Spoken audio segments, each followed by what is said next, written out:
Halo guys, salam sejahtera dan terima kasih juga masih berada di channel ini untuk menantikan info-info selanjutnya. Dan bagi mereka yang baru di channel ini, sila subscribe dan like dan komen supaya Anda tidak akan ketinggalan info-info yang saya sampaikan di channel ini. Berita hari ini saya kongsikan kepada Anda daripada berita harian. Tiada apa nak sorokkan Tengku Zafrul.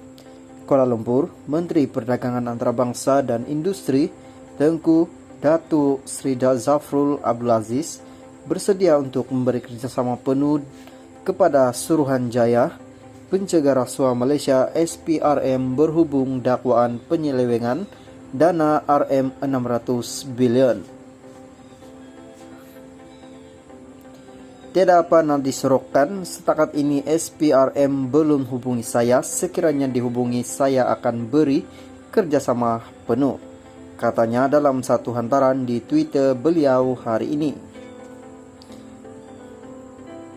Semalam media melaporkan Tengku Zafrul dan Perdana Menteri ke-8 Tan Sri Muhyiddin Yassin bersama bekas Menteri Kesihatan Khairi Jamaluddin dijangka dipanggil memberi keterangan kepada SPRM berhubung dakwaan berlaku salah guna dana RM600 bilion ketika pandemik COVID-19.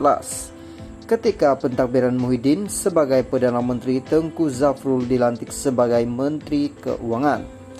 Khairi yang juga Menteri Sains dan Teknologi pada permulaan pentadbiran Muhyiddin. Kemudiannya bertukar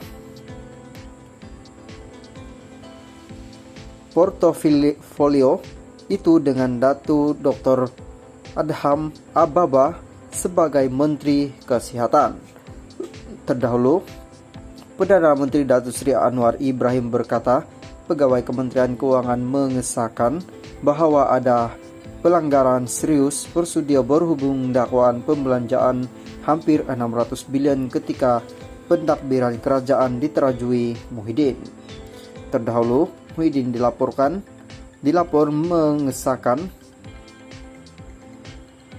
menegaskan tidak takut disiasat berhubung laporan polis dibuat beberapa pihak mendakwa beliau menyeleweng dana RM600 bilion.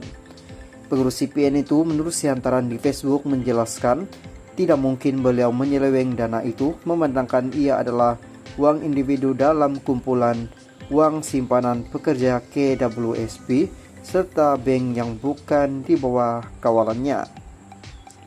Beliau yang juga Presiden Bersatu juga menyatakan tidak pasti bagaimana angka 600 bilion itu dipetik jikapun ia merujuk kepada 8 piket rancangan ekonomi diumumkan ketika menerajui kerajaan yang semuanya berjumlah RM530 bilion.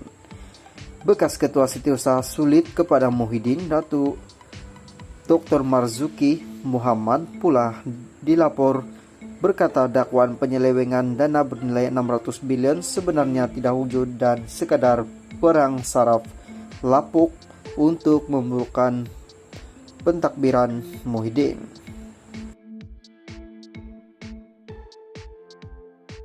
Halo guys, salam sejahtera dan terima kasih juga masih berada di channel ini untuk menantikan info-info selanjutnya.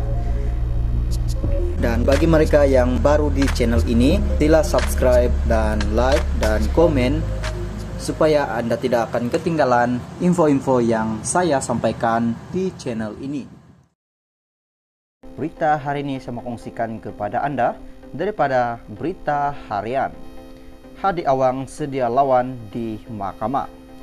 Kuala Lumpur, Presiden PAS Tan Sri Abdul Hadi Awang sedia diheret ke mahkamah selepas disiasat polis karena didakwa mengeluarkan kenyataan berburu fitnah terhadap Pakatan Harapan.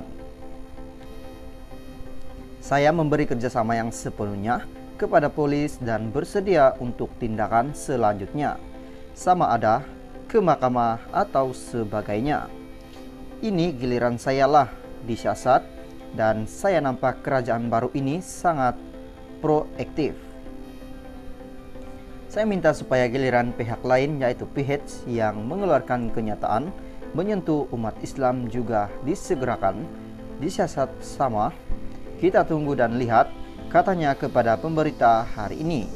Terdahulu, Abdul Hadi, 75, tiba di perkarangan Ibu Pejabat Polis Daerah IPD Sentul pada jam 2.57 petang untuk direkam keterangan berhubung satu laporan yang dibuat terhadapnya oleh ahli parlemen Kopong Lim Lip Ing pada 10 November lalu.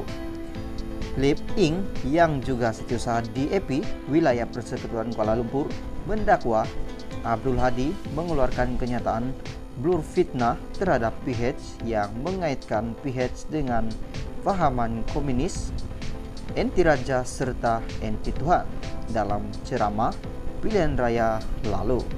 Sementara itu, Peguam Abdul Hadi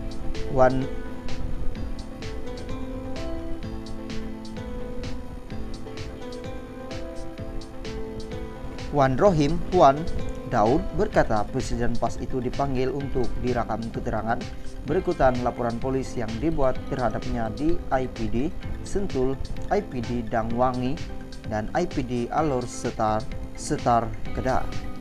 Terdapat beberapa lagi laporan polis dibuat terhadap Presiden PAS Abdul Hadi dan jumlahnya tidak dapat dipastikan.